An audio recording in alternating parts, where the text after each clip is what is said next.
Well, Knights fans, I really do not know how to feel after the game that just took place. It is an interesting game to think about, talk about.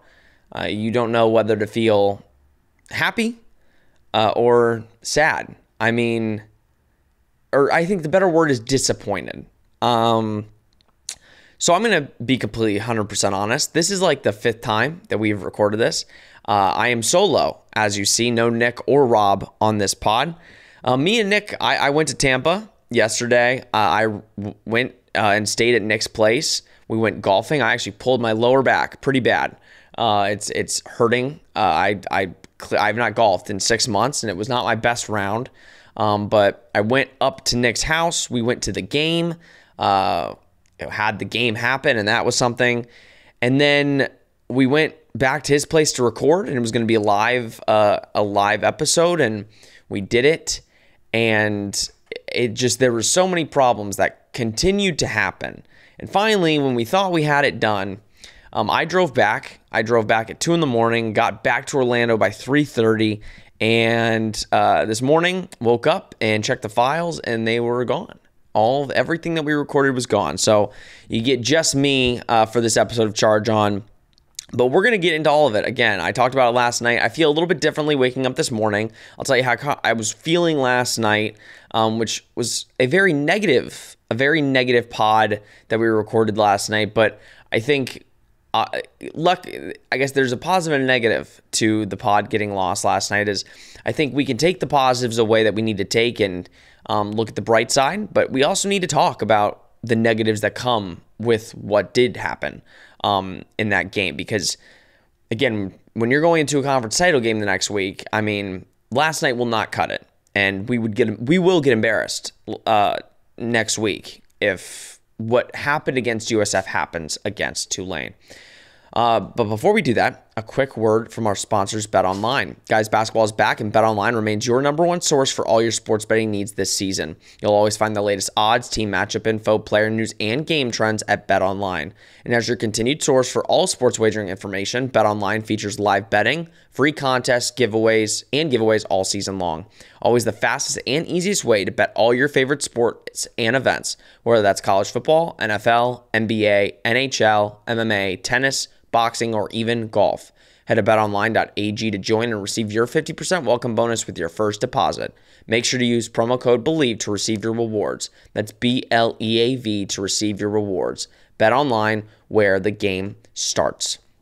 And yeah, guys, I mean, what a win. I mean, what a way to close out the War on I-4. I mean, it's probably the second best game of the War on I-4 rivalry since it started.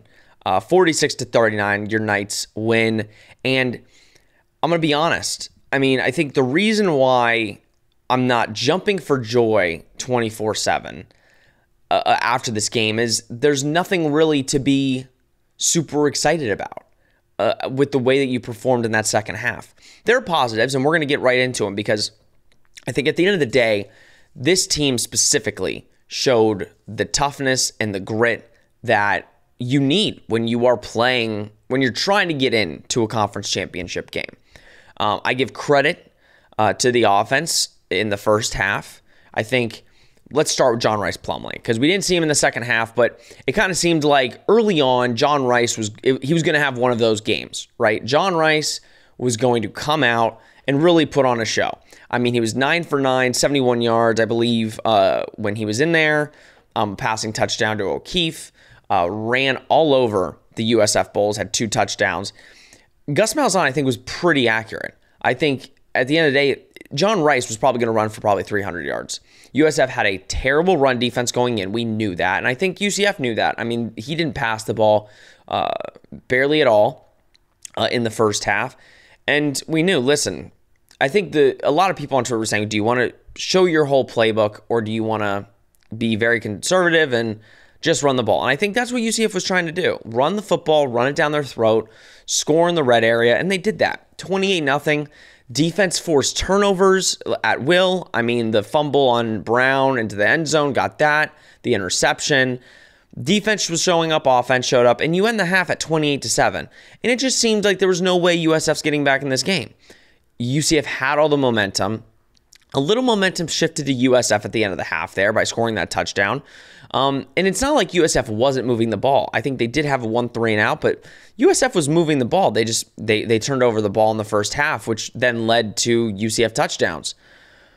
Obviously, on that second touchdown run, right, we see John Rice kind of start limping a little bit. He pulled it as soon as he crossed the pylon.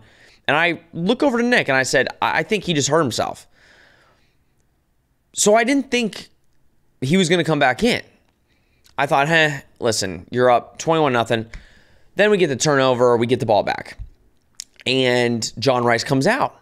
And we go on a touchdown drive and pass to Ryan O'Keefe. And I know he didn't look on the running wise. It wasn't like he was his same self. But I was like, okay. I mean, he's okay. You put him back out there. If it was really bad, you take him out for the rest of the game. But we saw him back in there. So you end the half at 28-7. Probably one of the most perfect halves you can have if you're a UCF. One of the most perfect halves. And then to come out of halftime and do the things that they did, it was just a disappointment. I mean, let's talk fans.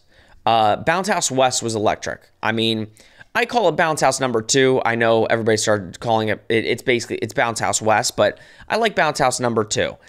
Bounce House number 2, the entire half of Raymond James was covered in Knights fans. And for that, it was amazing. I mean, USF, I think their fans, I will say that, they had the most attendance for their side of the field probably all year, which you expect that. It's a rivalry game. It's UCF. It's a ranked opponent. Student section for them came out. I do think they need to make it way longer. Just one straight section. Listen, they were loud. They could be a factor, but you got to give them that whole lower bowl section right there. But no, I think, listen, the fans came out, and it's so great to see that and to see the support. And I'm sure the players and the coaches really appreciate that. And we've been doing it all year, right? So it was a great atmosphere, great experience. But listen, the building was electric. But I think sometimes when, again, and it's hard, right? When a team is up as much as UCF was up, it's hard to stay at that level, right? Because at some point you just feel that the opponent is inferior and that they're not going to make it a game. And I will say, I was sitting next to a gentleman and I literally said, I'm like, listen, it's great because there's no stress, but, you kind of want a little bit of a ball game. And because it got to 28 zips so quick. I mean, so quick. I felt like it was a 4-touchdown game in a span of 5 minutes. And I said, yeah, I'm more than happy to blow this team out. But, you never... Some of the War on I-4 games that are close, it does make it fun and it does make it interesting. But no, I was fine with the blowout. And I guess it was my fault that we just gave up the lead we did, because USF came back roaring in the second half. And I think UCF didn't expect the Bulls to play like they did. And you can really just blame it on the turnovers. I mean, it's just that simple. It's not a UCF was playing worse than they did in the first half. They just were giving USF every opportunity in that third quarter to make it a game. Like, when it's a 22-3 quarter and they put up 3 touchdowns, that's it. And that's where it's like, there's no really, when going over it, right? You could blame the defense and say, well, they couldn't stop them once. They put up 3 touchdowns in that quarter. But you can also say, listen, the offense had, I believe, if I'm not mistaken, they had 2 plays, then a fumble, right? Then they had 1 play and a fumble, and then they score a touchdown. And then so it was field goal, then they score a touchdown. Then we fumbled and they scored a touchdown. Then we fumbled and they scored a touchdown. Thank God the UCF stopped the 2-point conversion. That helped in the long run. But that can't happen. That just can't happen. You can't, in the second half of the biggest game of the year to go to the conference title, go and allow that to happen. You just can't. it was so disappointing, and it took all the air out of the building. The entire USF fan base, for as many as the people they were there, they started going crazy, and all the momentum shifted. And that's where you can credit the offense and this UCF team. I mean, at the end of the day, they came back. They put a couple scoring drives in place to ice this game. And Alec Holler is your unsung hero. I mean, he does all the dirty work, does everything that you ask him to do. And he came up clutch in the clutch. I mean, what a throw by Mikey, what a catch by Alec. And that's your ball game. I will say this. And, I mean, we have a conference title next week. So there's a lot to play for. There's a lot to like out of this team. But the consistency is the problem here. This is the problem, is consistency.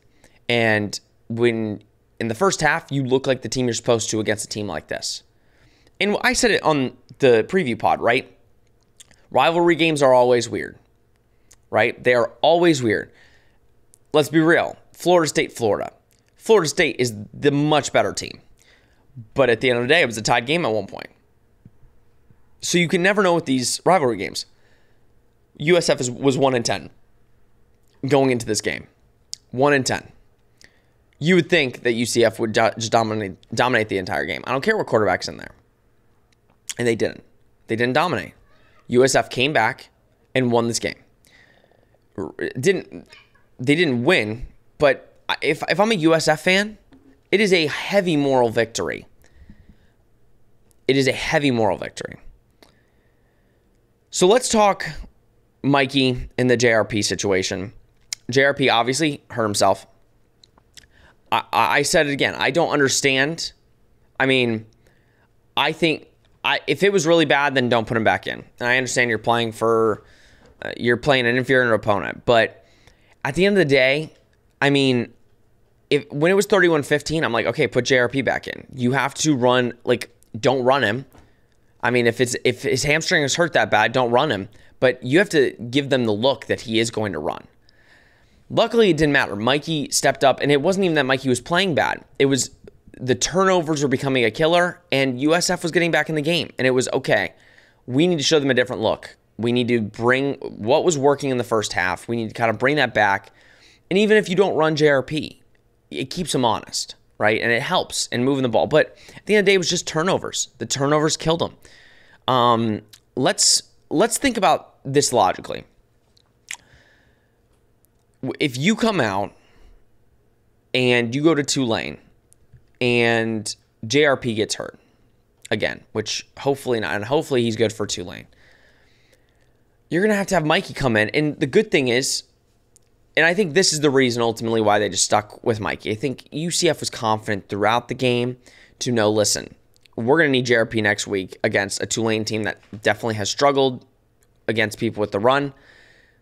Just keep Mikey in there. And Mikey really stepped up.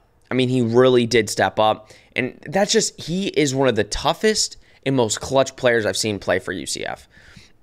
I mean, to do what he's done, to come in the second half against Cincy and go on a 3-minute drive to ice the game, to win the game. Then you go in Memphis, again, really just, you have a great performance.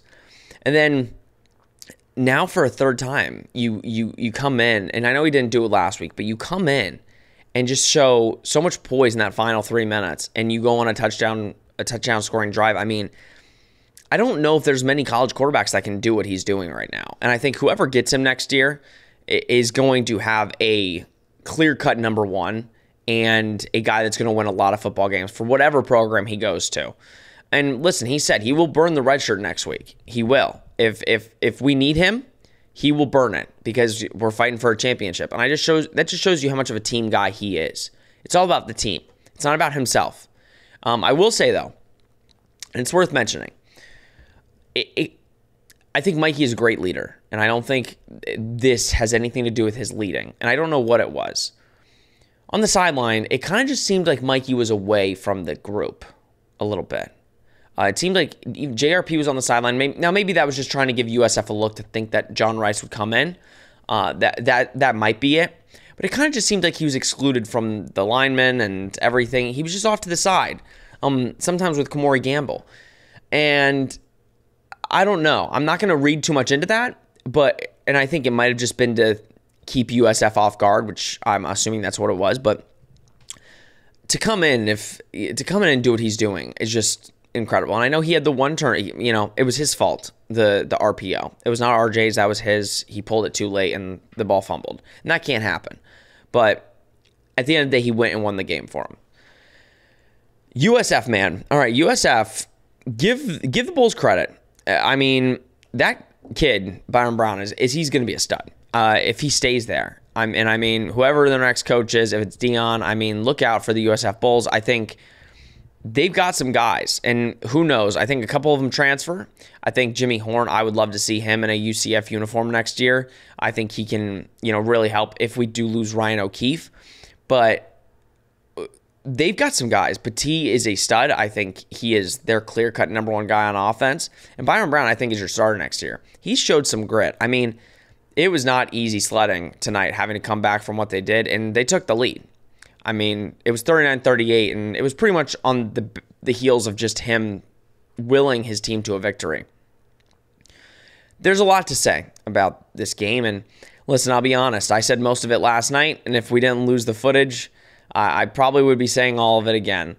There's a lot that I'm probably not going into that I usually would. But that's technology. That's the problem with technology. At the end of the day, right, you could be disappointed in the second half, right? I'm very disappointed. It was a great game, but you're now going into the game that you've set out to be in. You're going to a conference title, and if you win it, you go to a Cotton Bowl.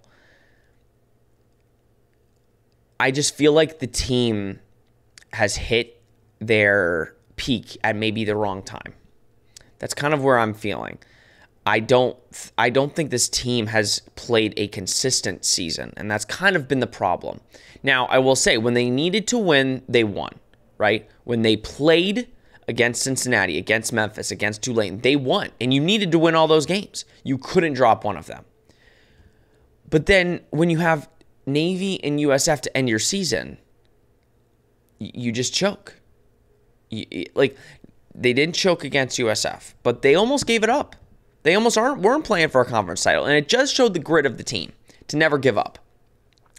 But in that same sentiment, right, you lost to Navy, and you almost lost this game. So we still don't even know what the team is. We said it.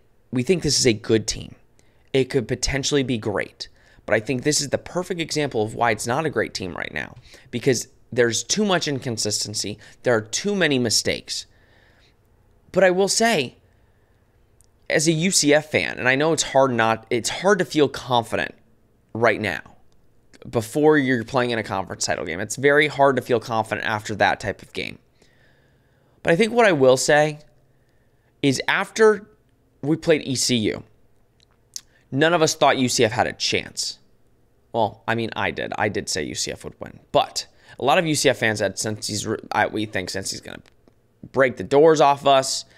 This is not going to be good. And what did UCF do? They went and won the game. I think UCF plays its best games when they feel like they might be the underdog. When they come in and they just win. And I think when they feel like they're the superior team, they sometimes just let it slip. Against Navy, I think they came in thinking they're the top dog, and Navy's not going to come in and beat, and they did. You break the doors off of USF in the first half. In the second half, you come out, you turn over the ball 3 straight times. They punch you in the mouth, and thank God you guys figured it out in the fourth quarter at the end to basically come back and win the game. If UCF wants to have a chance at this conference championship, they need to play like they did in that 3-week span of Cincy, Memphis, Tulane. And it's not easy to beat a team twice, especially a team as good as Tulane. We've said, I thought Tulane was the harder team than Cincy. If Ben Bryant plays, I think Cincy wins. Evan Prater, I don't think, was very good. And Tulane's just a tough team. And I'm going to be honest, if if UCF allows 298 rushing yards to Tulane like we did to USF, it's going to be very hard for UCF to win that game. It's going to be very hard. I'm trying to think. It was a great game, great atmosphere, and I want to thank Nick for hosting me. What a game. I mean, one of the best catches, if not the best, most important catch in NFL history, wow, UCF history.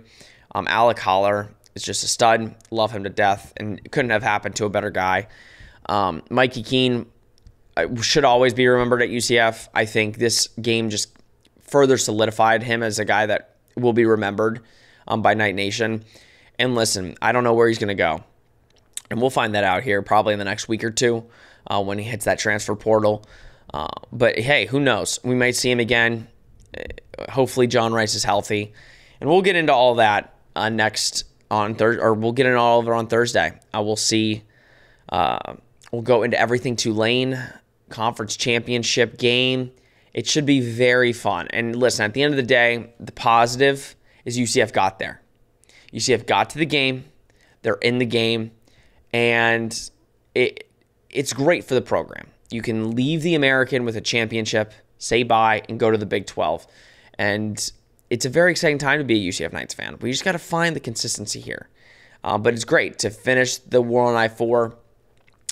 Got a little chippy there at the end, not going to lie. It was loved the planting the flag into the ground in the center field.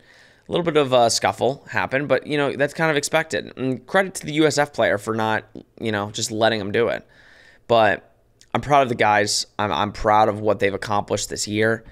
And let's go get a dub. I mean, let's go get a dub in the conference title, man, and go to a Cotton Bowl. Like, that's amazing. I mean, we've waited for this for the last couple of years. In the rebuild, we got Gus to come in. Injury plague last year, and now you get a chance to win a conference title and go to the Cotton Bowl. Sign me up. All right, guys. I'm sorry that this is all. I'm going to talk about the game. We'll go into it a little bit more on Thursday before we go into Tulane, because I've talked about this game now for about 2 hours, and I think I've condensed my thoughts into about a 20 to 30 minute show. So I apologize, and we'll make sure we work on our technical side a little bit better. Clearly the planning was just not executed right in Tampa Bay on Friday or Saturday night. But we will get better, and we appreciate you listening. If you did listen to this, I appreciate you because, I know listening to only one person, I could be on, especially this show, because it's all about differing opinions and communicating. But again, I'm just rambling at this point. Thank you for listening to Charge On. We really appreciate you. Like, subscribe, share, comment, do all those things. We really appreciate all the support. It's been amazing to see this season. And, we're coming to an end, but we're not stopping. We've got a lot more to discuss and to talk about going into the offseason and signing day and transfers and all this great stuff that's coming with college football. It's so amazing. So stick around and you'll hear all that coming up very shortly. But this has been Charge On, presented by Bet Online. We will have your conference championship preview on Thursday.